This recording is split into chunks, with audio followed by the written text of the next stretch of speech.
I'm Heather, 32 years old, and 3 weeks ago, at my father's retirement party, he did something that made me decide to erase myself from this family, permanently. Picture this: a glittering country club ballroom, 200 guests in designer suits and cocktail dresses, champagne flowing like water.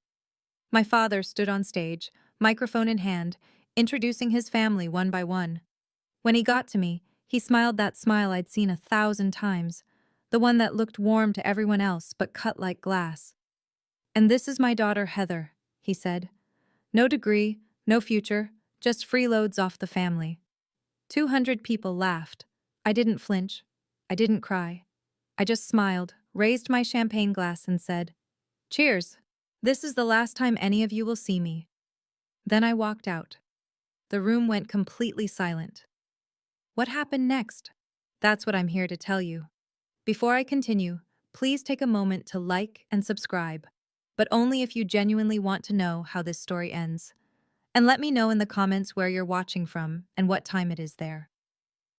Now let me take you back 12 years, to the day I was forced to leave college. The Evans family of Fairfield, Connecticut. That's how we were known. Upper middle class, respectable. My father, Richard Ivans, was CEO of a mid-sized logistics company. We had a 6-bedroom colonial on 2 acres, a Mercedes S-Class in the driveway, and a membership at the most exclusive country club in the county. From the outside, we looked perfect. My mother died when I was 8. Cancer, quick and brutal.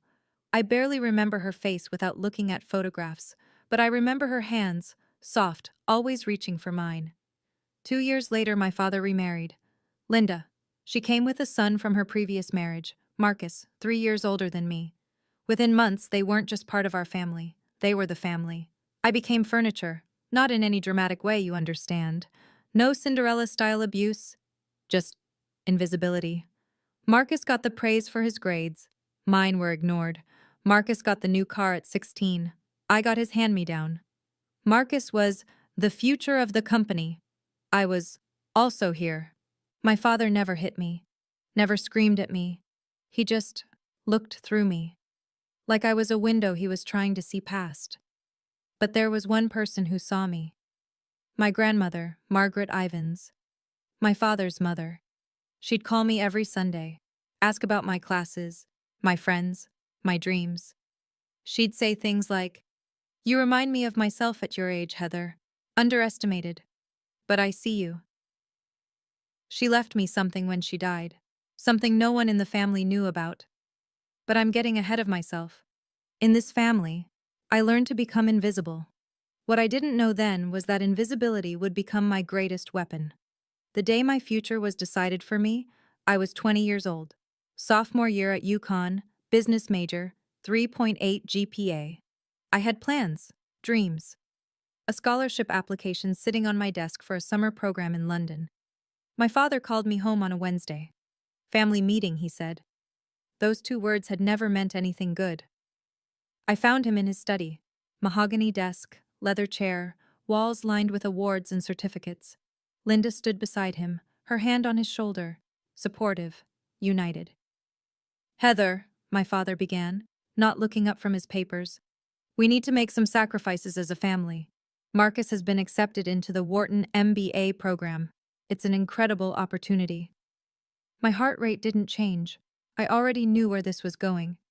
"We can't afford both your tuition and his program," he continued. "So we've decided you'll take a break from school, just for now. Marcus's career will benefit the whole family." Linda nodded, her voice honey-sweet. "A girl doesn't need an MBA to have a good life, Heather. You'll find a nice husband someday. That's what really matters." I sat there, frozen. Not because I was surprised. I'd spent 12 years learning not to be surprised, but because some small, stupid part of me had still hoped. "You said you'd support my education," I heard myself say. "You promised Mom before she died." My father's jaw tightened. "Circumstances change. When the company stabilizes, I'll make it up to you." He never did. What I found out later, through a cousin's slip of the tongue, was that there was plenty of money. They just chose not to spend it on me. I didn't argue that day. I just nodded. But inside, I made a promise to myself. This was the last time I'd let anyone else decide my worth. I moved to Boston with $2,000 in savings and a suitcase of clothes that didn't fit the life I was leaving behind. My first apartment was a 400 square foot studio above a laundromat in Allston. The radiator clanked all night. The walls were thin enough to hear my neighbor's TV. I ate ramen for dinner and day-old bagels from the cafe where I worked mornings. But here's the thing about rock bottom: you can't fall any further. I got a job as an administrative assistant at a small logistics company. Entry level, minimum wage plus benefits. The owner, a gruff man named Walter Barnes, saw something in me that my family never had. "You've got a brain, Heather," he told me one day. "Use it." So I did. I stayed late. I learned every system, every process. I took free online courses at night: supply chain management, operations, business fundamentals. MIT Open Course. Where became my college. I didn't call home, didn't ask for a single dollar.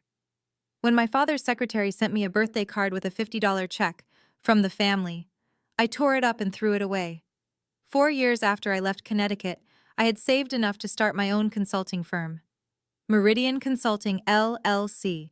Just me, a laptop, and a rented desk in a co-working space. I kept my name off everything public. No LinkedIn profile, no press releases. All business went through the company name and my lawyer. Why the secrecy? Because I knew my family. If they found out I was succeeding, they'd find a way to take credit or tear it down. Some people build empires to prove their worth. I built mine in silence because silence was the only language my family had ever taught me. Grandmother Margaret died 2 years ago, when I was 30. I flew to Connecticut for the funeral, sat in the back pew, watched my father deliver a eulogy about a remarkable woman who dedicated her life to family. The irony was so thick I could taste it. At the reception, I kept to myself. No one seemed to notice I was there, which was exactly how I wanted it. But 3 days later, I got a call from a lawyer I'd never heard of. Eleanor Smith, from a Boston firm specializing in estate planning. "Ms. Ivins, I represent your grandmother's separate estate. She established a trust fund in your name 8 years ago, with explicit instructions that no other family member be informed of its existence." I nearly dropped my phone. The trust contained $800,000. "She left a letter for you as well," Eleanor continued. "Would you like me to read it?" I said yes, though my voice didn't sound like my own. "My dearest Heather," Eleanor read, "I know what they did to you. I know about the tuition, the promises, all of it. I argued with your father until I had no words left. He wouldn't listen. He never does. This money is yours. No strings, no conditions. Use it to build the life you deserve, the life they tried to take from you. Remember what I always told you. Don't let anyone say you're not worthy. When they finally see your worth, it will be too late for them. I believe in you. I always have. All my love, Grandma Margaret." I used part of that money to expand Meridian Consulting. The rest I kept as insurance, for a day I hoped would never come, but always knew might. That day came 3 weeks ago. Let me tell you about Meridian Consulting today. 15 employees, $4 million in annual revenue, offices in Back Bay, Boston, the kind of address that makes people take you seriously before you even open your mouth. I wear Cartier now, not because I need to impress anyone, but because I earned every piece myself. We specialize in logistics optimization, helping companies streamline their supply chains, reduce costs, improve efficiency. It's not glamorous work, but it's profitable, and I'm good at it. Here's the part that would make you laugh if it weren't so painfully ironic. One of our biggest clients is Ivan's Logistics, my father's company. They signed a 5-year service contract with us 3 years ago. We handle their route optimization, warehouse management consulting, and carrier negotiations. The contract is worth about 40% of their annual revenue in operational savings. My father has no idea.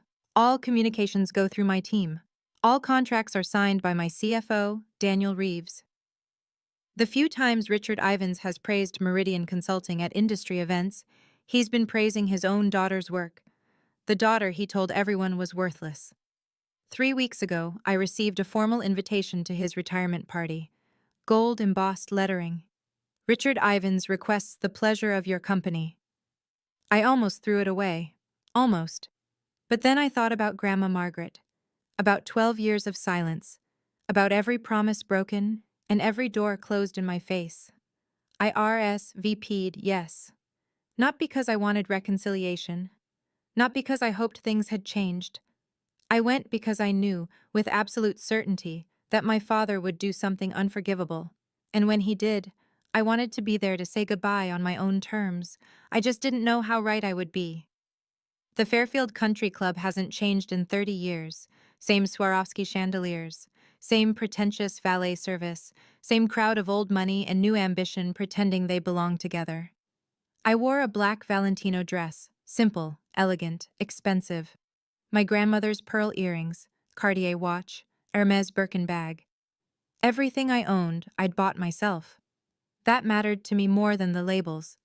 Linda intercepted me at the entrance. She'd aged, but her smile hadn't. Still that perfect mask of warmth that hid something colder underneath. Her dress was Chanel, her diamonds were large, and her eyes did a quick inventory of my outfit before she spoke. "Heather, you came." Her tone suggested this was a pleasant surprise and a minor inconvenience. "Your father wasn't sure you'd have something appropriate to wear." I smiled. How thoughtful of him to worry. Inside, 200 guests mingled beneath crystal light. The who's who of Connecticut business, bankers, lawyers, executives, politicians. I recognized some faces from my father's old dinner parties. None of them recognized me. Marcus swept past with a model thin blonde on his arm, not even glancing my direction. He was telling someone about his vision for the company's future. Classic Marcus. All confidence, no substance. I found my seat assignment. Table 14. The far corner near the service entrance with friends of the family I'd never met. Not the family table, not even close. I wasn't surprised, but I noted it. A waiter offered champagne, Dom Perignon, nothing but the best for Richard Ivans's big night. I took a glass. Across the room, I caught my father's eye. He nodded once, a dismissal disguised as acknowledgement, then turned back to his real guests. The evening was just beginning, and I had a front row seat to my own family's contempt. I've learned, over the years, that the best information comes from staying quiet and keeping your ears open. From my corner table, I watched and listened. The acoustics in that ballroom carried conversations better than people realized. My father was holding court near the bar, surrounded by business associates. I heard him mention operational restructuring and strategic partnerships, standard executive speak. But then, "Meridian Consulting has been transformative for us," he was saying to a silver-haired man I recognized as a major shipping executive. "They're the backbone of our operations now. Whoever runs that company is a genius." The other man nodded. "I've been trying to get a meeting with them for months. Very private operation. Do you know who's behind it?" My father shrugged. "Never met them personally. Everything goes through their legal team and account managers. But honestly, I don't care who they are as long as they keep delivering results." I took a sip of champagne to hide my smile. My phone buzzed. A text from Daniel, my CFO. "Contract renewal docs from Ivan's Logistics arrived today. They want another 5 years. Waiting on your decision." I typed back, "I'll have an answer by end of week." What my father didn't know, what nobody in that room knew, was that Meridian's contract with Ivan's Logistics was coming up for renewal. If we walked away, they'd lose 40% of their operational efficiency overnight. In logistics, that's not just an inconvenience, that's a death sentence. I hadn't decided what to do yet. Part of me wanted to keep the professional relationship separate from the personal toxicity, but as I watched my father bask in praise for his company's success built partly on my work, I felt something shift. Tonight would determine everything. I needed a refill on my champagne. Or maybe I just needed to move, to shake off the strange energy building in my chest. At the bar, I ran into the extended family firing squad. Aunt Susan, Linda's younger sister, spotted me first. Her face did that thing where surprise becomes pity, becomes condescension in about half a second. "Heather, oh my goodness, I almost didn't recognize you." She looked me up and down. "You look, well, still up in Boston, doing whatever it is you do?" "Consulting," I said. "Supply chain management." "Oh, how nice." The way she said it made it sound like I'd told her I collected bottle caps. Are you seeing anyone? Your father mentioned you're still single. 32, right? Time flies. Before I could respond, Uncle David joined in. Richard was just telling me you're still figuring things out. Nothing wrong with being a late bloomer, I suppose. Not everyone is meant for traditional success. I realized, with cold clarity, what had happened. My father had briefed them, given them talking points about the family disappointment, set the narrative before I even arrived. Richard said you had some emotional difficulties after leaving school, Aunt Susan continued, lowering her voice conspiratorially. Mental health issues. So brave of you to come tonight despite everything. I felt my grip tighten on my champagne glass. Not from hurt. I was long past that. From the sheer audacity. I appreciate the concern, I said, keeping my voice steady. But I'm doing very well, actually. Better than I've ever been. They exchanged glances. The kind that says, "Poor thing doesn't even know how far she's fallen." I excused myself before I said something I'd regret, but a plan was forming in my mind. Cold, clear, inevitable. Marcus found me on the terrace, looking out at the golf course. The September air was cool, and the stars were just starting to appear. Well, well, his voice came from behind me, heavy with contempt. The prodigal daughter. I didn't turn around. Marcus? He stepped beside me, close enough that I could smell his cologne. Tom Ford, probably a gift from our father. Dad's about to give his speech. Wanted to make sure you weren't planning any dramatic scenes. Why would I do that? Because you've always been jealous. He said it like it was established fact. The way you stormed off after the tuition decision. The way you disappeared to Boston like some wounded animal. You've never gotten over it. Now I turned. Looked at my stepbrother in his $5,000 suit, his Rolex, his perfectly styled hair. Is that what you tell yourself? His eyes hardened. I heard you started some kind of company up there, playing businesswoman. He laughed, short and cruel. How long until it fails? 6 months? A year? Then you'll come crawling back, begging Dad for help. I won't. You will. You always do. You're weak, Heather. You always have been. I could have told him then. About Meridian, about the contract, about how his precious company's success was built on the work of the sister he dismissed. But I didn't. Because some revelations need the right stage. You know what, Marcus?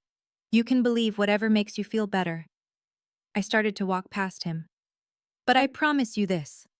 After tonight, you're going to wish you'd treated me differently. His laugh followed me inside. Dismissive, arrogant. He had no idea what was coming. None of them did. The ballroom lights dimmed. A spotlight hit the stage. My father climbed the steps to thunderous applause, the conquering hero of Connecticut logistics, taking his final bow. Thank you, he said, his voice carrying that practiced warmth he'd perfected over decades. 40 years in this business. It's been one hell of a ride. Laughter. More applause. He began his speech, thanking partners, employees, mentors, thanking God, thanking luck, taking credit for everything. Then came the family segment. I couldn't have done any of this without my incredible wife, Linda. He gestured to her table. 30 years of putting up with my late nights and business trips. You're a saint. More applause. Linda dabbed at her eyes, perfectly on cue. And my son Marcus, who will be taking over as CEO come January. Richard beamed with pride. The future of Ivan's logistics. I couldn't be prouder. Standing ovation. Marcus rose, waved, the picture of corporate royalty. Then my father's eyes found me, and something shifted in his expression. Something mean. And of course, my daughter, Heather. The spotlight swung to my table. I felt 200 pairs of eyes turned toward me. No degree, no real career, just freeloads off the family. He paused for comedic effect. But hey, at least she showed up tonight. Maybe someday she'll find a rich husband to take care of her.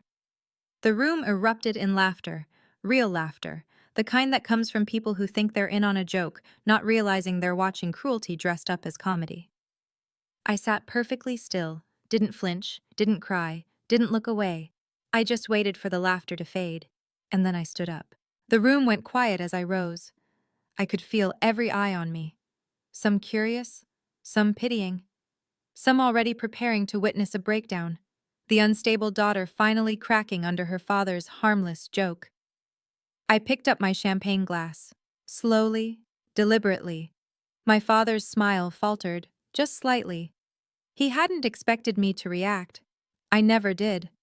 I was supposed to sit there and take it, like I always had. I raised the glass toward him. "Congratulations on your retirement, Dad." My voice was clear, steady, loud enough for every microphone in the room to pick up. 40 years in business, quite an achievement. I paused. You taught me a lot. About hard work, about sacrifice, about exactly what kind of loyalty family can expect from you. The silence was absolute now. I could hear someone's ice clinking in their glass 3 tables away.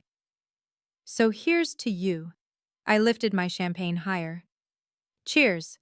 This is the last time any of you will see me. I set the glass down without drinking. Then I picked up my Birkin bag, turned, and walked toward the exit. My Louboutin heels clicked against the hardwood floor, the only sound in that cavernous room. I didn't run, didn't hurry, just walked, spine straight, head high. Behind me, silence. Complete, total, devastating silence. Someone gasped. Someone else whispered something I couldn't hear. But mostly there was just the echo of my footsteps and 200 people trying to process what they'd just witnessed. The daughter who was supposed to be broken had just walked out on her own terms. I pushed through the double doors and stepped into the night. And for the first time in 12 years, I could breathe. I was almost to my car, a Tesla Model S, black, custom plate reading MRDIAN1, when I heard footsteps behind me. Heather, stop right there!" Linda's voice, shrill and furious. I kept walking. "What do you think you're doing?" She grabbed my arm, spinning me around. Her face was red beneath the country club lights. Her careful composure cracked. "Do you have any idea what you just did? You humiliated your father in front of everyone." I looked at her hand on my arm until she removed it. "I humiliated him?" I asked quietly. "I think you have that backwards." My father appeared behind her, his face a thundercloud. 200 guests were probably watching from the windows. He was aware of that. I could see him calculating. "Get back inside," he said, his voice low and dangerous. "Apologize. Now." "No." The word hung in the air between us. "This isn't a negotiation, Heather. I'm your father. I'm telling you." "You're telling me what?" I cut him off, something I'd never done in my life. That I should go back in there and let you keep using me as your punchline? That I should smile while you tell 200 people I'm worthless? It was a joke.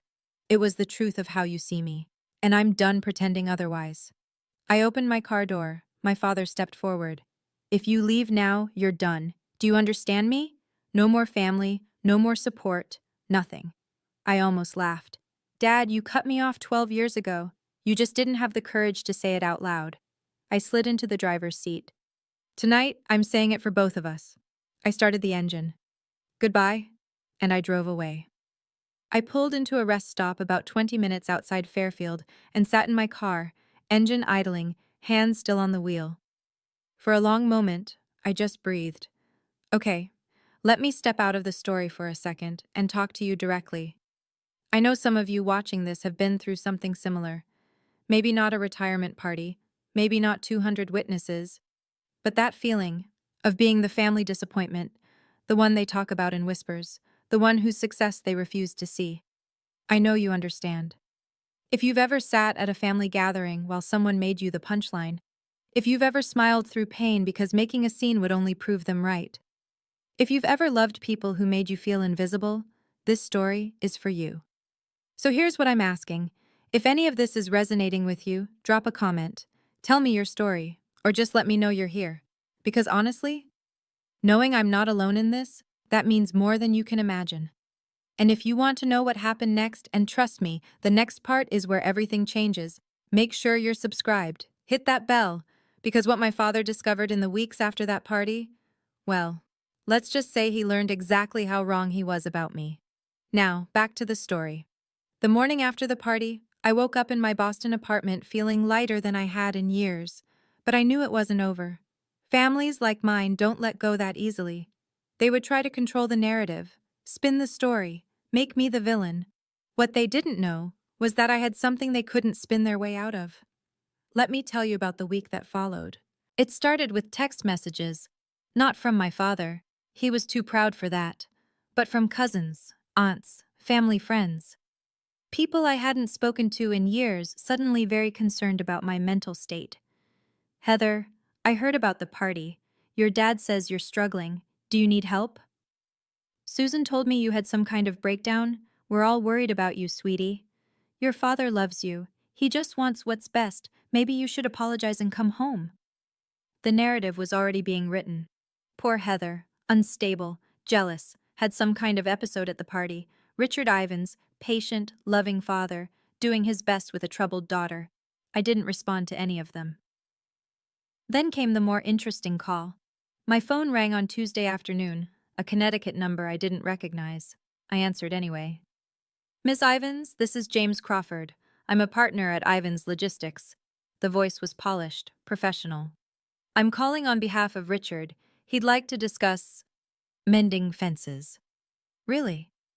Between you and me, there's been some concerning chatter about your connection to certain business partners. Rumors, probably nothing. But Richard thought it would be good to clear the air. I went cold. Rumors, business partners. They were fishing. What kind of rumors? I asked, keeping my voice neutral. Oh, something about our consulting partners at Meridian. Someone thought they'd seen you at their offices once. I'm sure it's a misunderstanding. My mind raced. How? Who had seen me? When? I'm not sure what you're referring to, I said. But please tell my father I have nothing to discuss with him. I hung up. They were getting close. Closer than I'd realized. It was time to stop waiting and start acting. While I was fielding concerned texts in Boston, my father was facing a different kind of crisis in Connecticut. I learned later, much later, what happened in that boardroom. Richard Ivins had walked into what should have been a routine quarterly meeting. Instead, his CFO looked like he'd seen a ghost. We have a problem with Meridian Consulting, the CFO said, sliding a folder across the mahogany table.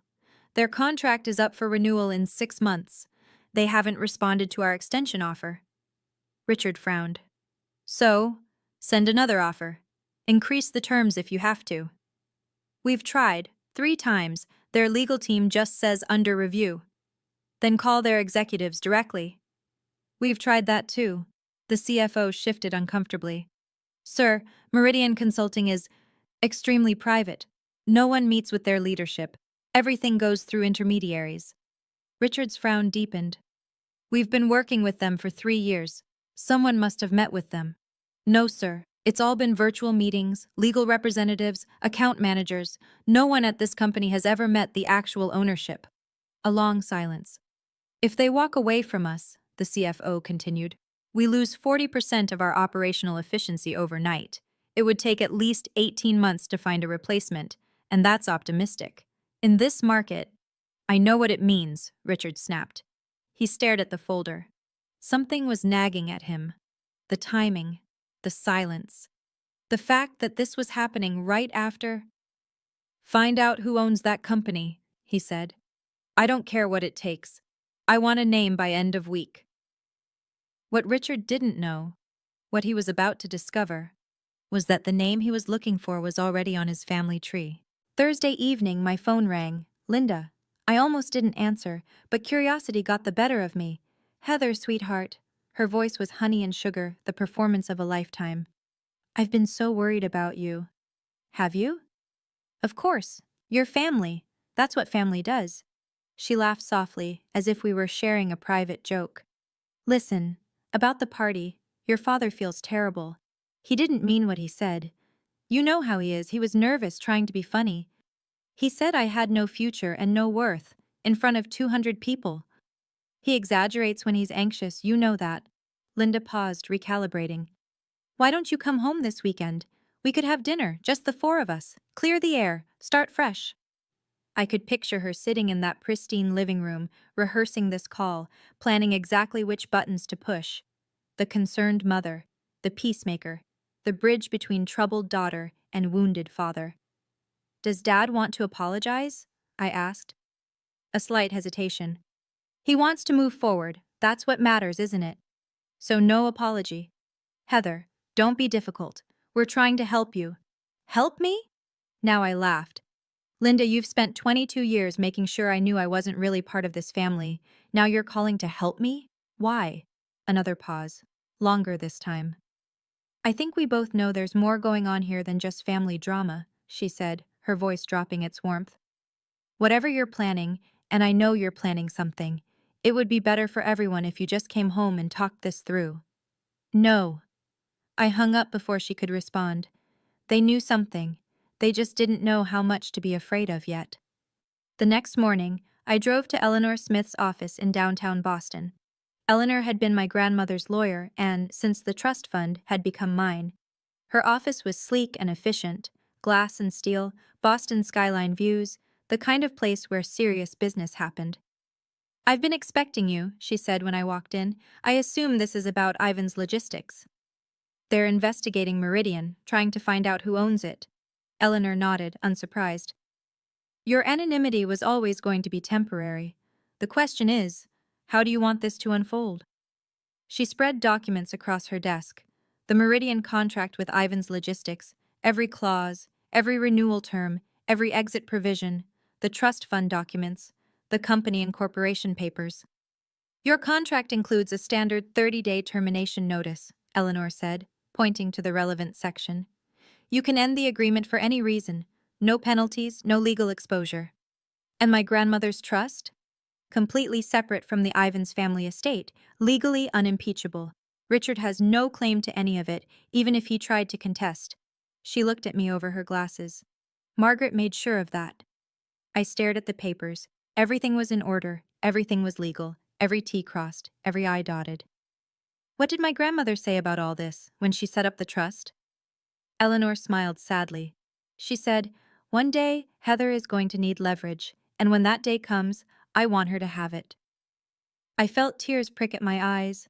Grandmother Margaret, protecting me even from the grave. "She also said something else," Eleanor added. "Tell her not to be cruel about it. Just be honest. Sometimes the truth is punishment enough." I nodded. The truth it was, then. That afternoon, I sat down with Daniel Reeves, my CFO, in Meridian's conference room. Daniel had been with me since year 2. He knew everything about my family, about Ivan's Logistics, about why I'd kept my name off the paperwork. He was loyal, competent, and the closest thing I had to a true ally. "They want to renew the contract," he said, scrolling through his tablet. 5 more years. Actually increase the terms by 12%. They're nervous. They should be. I pulled up the financial projections on the conference room screen. Numbers don't lie, and these numbers told a devastating story. If we walk away, Ivan's Logistics loses 40% of their operational efficiency within 60 days. In logistics, that's not a dip. That's a free fall. Their clients will start looking elsewhere. Their margins will collapse. Daniel nodded. "Marcus just took over as CEO. If this hits on his watch, his reputation is finished before he starts." We sat with that for a moment. It felt surreal, holding so much power over people who had spent decades making me feel powerless. "What do you want to do?" Daniel asked. I'd been thinking about this for days, about Grandma Margaret's words, about revenge versus truth, about what kind of person I wanted to be. "Draft the termination letter," I said finally. 30-day notice per the contract terms. No malice, no accusations, just business. And the reason? Strategic repositioning. That's all they need to know officially." I paused. "But I'm also going to write a personal letter to my father. Separate envelope. He deserves to know exactly who he's been depending on, and exactly why that's ending." Daniel nodded. "When do you want to send it?" "Monday. First thing. No more waiting. No more hiding." I spent all of Sunday writing that letter. Not the official termination notice. Daniel handled that. The professional language, the legal provisions, the clinical restructuring of client portfolio explanation that would go in the file. I wrote the personal letter. The truth. I went through 7 drafts. The first was too angry. Pages of accusations, every hurt cataloged and condemned. The second was too cold. The third was too desperate. The final version was simple, clean, factual. Dear Dad, you said I had no future. You told 200 people I was worthless. I want you to know something. The company you called the backbone of Ivins Logistics, Meridian Consulting, is mine. I built it. I own it. For 3 years, the daughter you dismissed has been a cornerstone of your business. I'm ending our contract, not as revenge, as a boundary. Grandma Margaret left me a trust fund you never knew about. She saw what you couldn't, that I was worth investing in. Everything I have, I built myself. With her faith and without your support. I don't need you to apologize. I don't need you to understand. I just need you to know that I am not what you said I was. I never was. Don't contact me again. Heather Margaret Evans. I included my middle name deliberately, the name I'd added 3 years ago in honor of the only person in my family who'd believed in me. I also included a photocopy of the Meridian Incorporation papers. My name as sole owner clearly visible. I read the letter 3 times, checked for typos, checked for excessive emotion, found none, just the truth. Sometimes I thought, that's the most devastating weapon of all. Monday, 9 a.m. Courier confirmation. The package had arrived at Ivan's Logistics headquarters. Someone named Patricia Chen had signed for it. Richard's executive assistant. I remembered her from childhood. I sat in my office, watching my phone, waiting. 10:15 a.m. Missed call from Richard Ivans. 10:17 a.m. Missed call from Richard Ivans. 10:23 a.m. Missed call from Marcus Ivans. 10:31 a.m. Missed call from Linda Ivans. 10:45 a.m. Missed call from Richard Ivans. 11:02 a.m. Text message from Richard. Call me now. 11:15 a.m. Text message from Marcus. What the hell is this? Call us. 11:34 a.m. Text message from Linda. Heather, this is not funny. Pick up your phone. By noon, I had 12 missed calls, 8 text messages, and 2 voicemails I didn't bother listening to. I didn't respond to any of them. I had waited 12 years for this moment. They could wait a few more hours. At 2 p.m., my assistant knocked on my door. Ms. Ivans, there's a family who says they need to see you immediately. They're in the lobby. So, they'd driven to Boston, 5 hours of traffic and panic just to confront me in person. I took a deep breath, checked my reflection in the window, straightened my blazer. Send them to conference room B, I said. I'll be there in 5 minutes. This was it. The conversation I'd imagined 1,000 times. The confrontation I'd prepared for without knowing when it would come. I thought of Grandma Margaret, of her letter, of her faith in me. Don't be cruel, she'd said. Just be honest. I stood up, smoothed my skirt, and walked toward the conference room. Time to be honest. Conference room B had glass walls. I'd chosen it deliberately. My 15 employees could see inside, though they couldn't hear. Witnesses, not to humiliate anyone, but to ensure the meeting stayed civil. Richard, Linda, and Marcus stood clustered near the window, looking out at the Boston skyline they'd never expected to see from this perspective. From my domain. My territory. My father turned when I entered.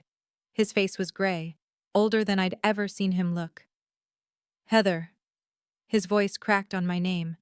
What is this? Hello, Dad. Linda. Marcus. I took a seat at the head of the conference table, calm, professional. I assume you received my letter. Your letter? Marcus stepped forward, jabbing his finger toward me. You can't just… This isn't… Sit down, Marcus. My voice was quiet but firm. I won't discuss anything with you yelling across the room. He looked at my father, uncertain. Richard nodded sharply. They sat. For a long moment, no one spoke. Finally, Richard leaned forward. This is all some kind of misunderstanding. What part? Meridian Consulting. You can't possibly, a company like that, you didn't… I did.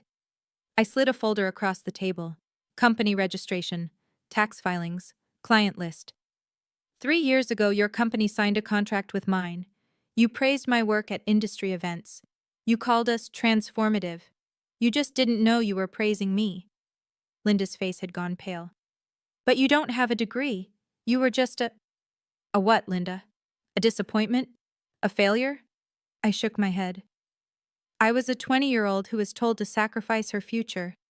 I built something anyway. Silence. My father stared at the documents like they might burst into flames if he looked hard enough. Okay. Richard's voice was strained, the mask of corporate composure cracking. I apologize. I apologize about the party. Is that what you want to hear? I'm sorry. Now, can we talk about the contract? You're sorry because you need something from me. That's not an apology. For God's sake, Heather. Marcus slammed his palm on the table. Do you know what happens if you pull this contract? 20% of our workforce, gone, because of your petty revenge. It's not revenge, it's a business decision. Bullshit. He was standing now, veins in his neck visible. You've been planning this for years, waiting to destroy us. This is sick. I planned nothing. I kept my voice level. I built a company. Your company chose to become dependent on mine. That's not my fault. You could have told us, Linda interjected, her voice high and strained. You could have said something. When? When you told me I didn't need education because I'd find a husband? When you spread rumors that I had mental health problems? When? She had no answer. I turned to my father. You want to know the worst part, Dad? I would have kept the contract going. I wasn't planning any of this. But then you stood in front of 200 people and told them I was worthless, that I had no future. I paused. You chose this, not me. Richard's jaw worked. For a moment, just a moment, I thought I saw something like recognition in his eyes, like he finally understood what he'd done. Then it was gone. What do you want? He asked flatly. Nothing you can give me. There must be something. You're not listening. I don't want anything from you. I never did. I just want you to know the truth. Fine. Richard's voice went cold. The vulnerability was gone, replaced by the steel I'd known my whole life. If that's how you want to play this, you walk away from this family, you're done. No inheritance, nothing. I almost laughed. Dad, you cut me off at 20 years old. What inheritance? I could make things very difficult for you. I have connections, lawyers. On what grounds? I leaned forward. Every document is legal. Every contract was signed in good faith. There's nothing here you can sue me for, and we both know it. He glared at me. Don't be so sure. Actually, I am sure. Because my lawyer, who was also Grandma Margaret's lawyer, has already reviewed every possible angle. I let that sink in. You remember Eleanor Smith? Margaret used her specifically because she knew you'd try something like this someday. Linda gasped. Margaret knew? About all of this? She left me a trust fund. $800,000, specifically structured so you couldn't touch it. I pulled out a photocopy of the trust document. She knew exactly what kind of family she raised. That's why she protected me from it. Richard's face went from red to white. She had no right. She had every right. It was her money. I stood. This meeting is over. Heather, we're done. I've said everything I came to say. I walked toward the door, then paused. One more thing. If you contact me again, calls, texts, showing up at my office, I will release every email, every document, every record of how this family has treated me. All of it is legal, all of it is backed up, and all of it would make a very interesting story for the business press. I opened the door. The receptionist will show you out. I stood in the doorway, watching them gather themselves. 3 people who had spent my entire life making me feel small, now looking very small themselves. My father rose slowly, like an old man suddenly aware of his age. Linda clutched her handbag like a shield. Marcus stared at me with something new in his eyes. Not contempt anymore, but fear. This isn't over, Marcus said. Yes, it is. I meant it. Every word. I spent 12 years building a life you tried to convince me I couldn't have. I did it without your help, without your approval, without your permission, and I'll continue to do it without any of you in my life. Linda's lower lip trembled, the performance of motherly concern. Heather, please. We're family. We share blood, Linda. That's all we share. I held the door open wider. I'm not asking for an apology. I'm not asking for reconciliation. I'm setting a boundary. Don't contact me again. Don't mention me to your friends, your colleagues, anyone. Just let me go. Richard stopped in front of me. For a moment, we just looked at each other. Father and daughter, strangers who happened to share a last name. "You really hate us that much?" he asked, his voice barely above a whisper. "No, Dad, I don't hate you. That's what you don't understand." I met his eyes steadily. "I just don't need you anymore. And that's something you'll have to learn to live with." He had no response to that. They walked out through the lobby, past my employees who carefully pretended not to watch. The glass doors closed behind them. I went back to my desk, opened my laptop, and got back to work. Okay, let me pause here again. If you're still watching, first of all, thank you. This isn't easy to tell, and knowing you're listening means more than you know. If you think this is where the story ends, it's not. The fallout from that meeting rippled out further than I expected. When I sent that termination letter, I thought I was just setting a boundary, protecting my peace, walking away from people who had hurt me. I didn't anticipate what would happen to Ivan's logistics, or to my father's reputation, or to the family secrets that would come spilling out once people started talking. Here's my ask. If this story has moved you, if it's made you think about your own family, your own boundaries, your own worth, hit that like button. It helps more than you know, and subscribe if you haven't already. Turn on notifications, because the ending of this story, it's complicated, it's messy, and it taught me something about revenge that I didn't expect. Also, I'd love to hear from you. Drop a comment telling me, have you ever had to walk away from family? Did it feel like freedom, or like grief? Or maybe both? I've read every comment on my previous stories, and they've helped me feel less alone in this. So please, share your thoughts. Now, back to the story. 1 week after that confrontation in my office, I received a phone call from someone I hadn't spoken to in years, someone who had information that changed everything I thought I knew about my family, and about why they really treated me the way they did. Let me tell you about that call. The caller was my Uncle Robert, my father's younger brother. Robert had always been the black sheep of the Ivans family, an artist, a dreamer, the one who didn't go into business. I hadn't seen him since my mother's funeral, hadn't spoken to him in over a decade. "Heather." His voice was older, rougher. "I heard what happened, at the party, at Richard's office. Word travels fast. Small community." He paused. "Listen, there's something you should know. Something I should have told you years ago, but I was too much of a coward."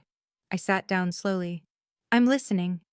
"When your father said the family couldn't afford both your tuition and Marcus's, that was a lie." "I know, I figured that out." "No, you don't understand. It wasn't just that there was money available. There was a specific fund. Your mother set it up before she died, for your education. Enough to cover a full 4 years at any school in the country." My heart stopped. "Richard drained it, used it for Marcus's MBA, then told you there was no money." Robert's voice cracked. "Your mother wanted you to have choices, Heather. Richard stole them." The room tilted. I gripped the edge of my desk. "Why didn't you tell me?" "Because I was afraid of Richard. We all were." Robert exhaled. "Margaret, your grandmother, she found out. That's why she set up the trust for you. She couldn't get your mother's money back, but she could make sure Richard didn't take anything else." I thought about Grandma Margaret's letter. "I know what they did to you." She knew, all along.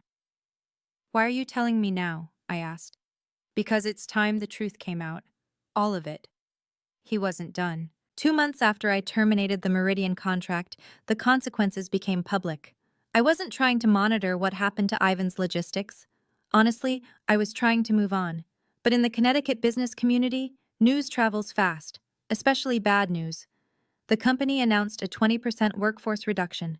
70 employees laid off, right before the holidays. The press release blamed market conditions and strategic restructuring, but everyone knew the real story.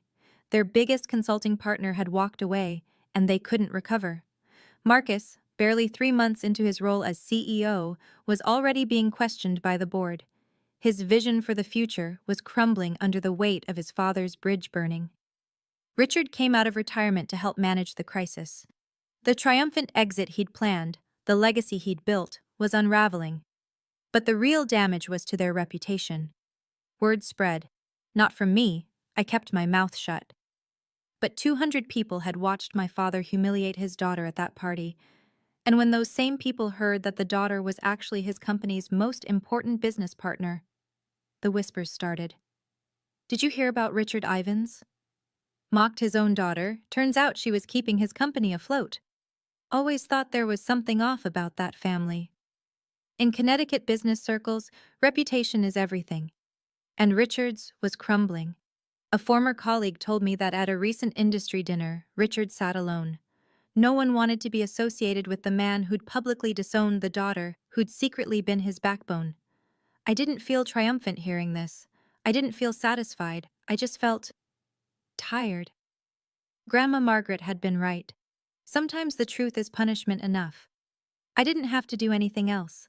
The truth did it all by itself. 6 months later, I sat in a therapist's office in Beacon Hill. Not because I was falling apart, because I was finally ready to put myself back together. You don't seem like someone who needs therapy, Dr. Patel said during our first session. Everyone needs therapy, I replied. I'm just finally letting myself admit it. We talked about my family, about the years of invisibility, about the burden of building success in silence, about the strange grief of cutting ties with people who were supposed to love me. Do you regret what you did? She asked. No, and I meant it. I regret that it had to happen, but I don't regret protecting myself. Outside of therapy, my life was good. Better than good. Meridian was thriving. We'd replaced the Ivans contract with 3 smaller clients, more diversified, more stable. Daniel got a promotion. I hired 4 new employees. We moved to a bigger office with views of the harbor. I reconnected with Uncle Robert. We had dinner once a month. He told me stories about my mother, the real ones, not the sanitized versions my father had fed me. She'd been fierce, apparently, stubborn, a fighter. You're just like her, Robert said. She'd be so proud of you. I still kept the photo of Grandma Margaret on my desk. I visited her grave every month, left flowers, told her about my life. It felt strange talking to a headstone, but also healing. I did it, Grandma, I told her one spring morning. I didn't let them define me. The wind rustled through the cemetery trees. If I listened closely, I could almost hear her voice. I knew you would, sweetheart. I always knew. So here's what I learned. If you want the moral of this story, your worth is not determined by a degree. It's not determined by your family's opinion. It's not determined by who believes in you or who tries to tear you down. Your worth is determined by what you build when no one is watching, by who you become when everyone counts you out, by the life you create with your own 2 hands. My father thought he was teaching me a lesson at that retirement party. He thought he was putting me in my place. What he actually did was set me free. I don't hate my family. That's the part people struggle to understand. Hate takes energy. Hate is a chain. I'd rather spend that energy on people who deserve it, on work I believe in, on relationships that nourish me, on a life that's truly mine. Boundaries aren't about revenge. They're about protection. They're about saying, this is where my life begins and your damage ends. If you're in a family that makes you feel small, if you have people in your life who see your potential as a threat instead of a gift, if you've ever been the family disappointment, the scapegoat, the invisible one, I see you. I've been you. And I promise you, there is life on the other side of walking away. Thank you for listening to my story. Thank you for being here. If this resonated with you, please subscribe. Hit the notification bell. Check the description for more stories like this one. And remember, you are not what they said you were. You never were. You are so much more. Until next time, this is Heather, and I'm finally free.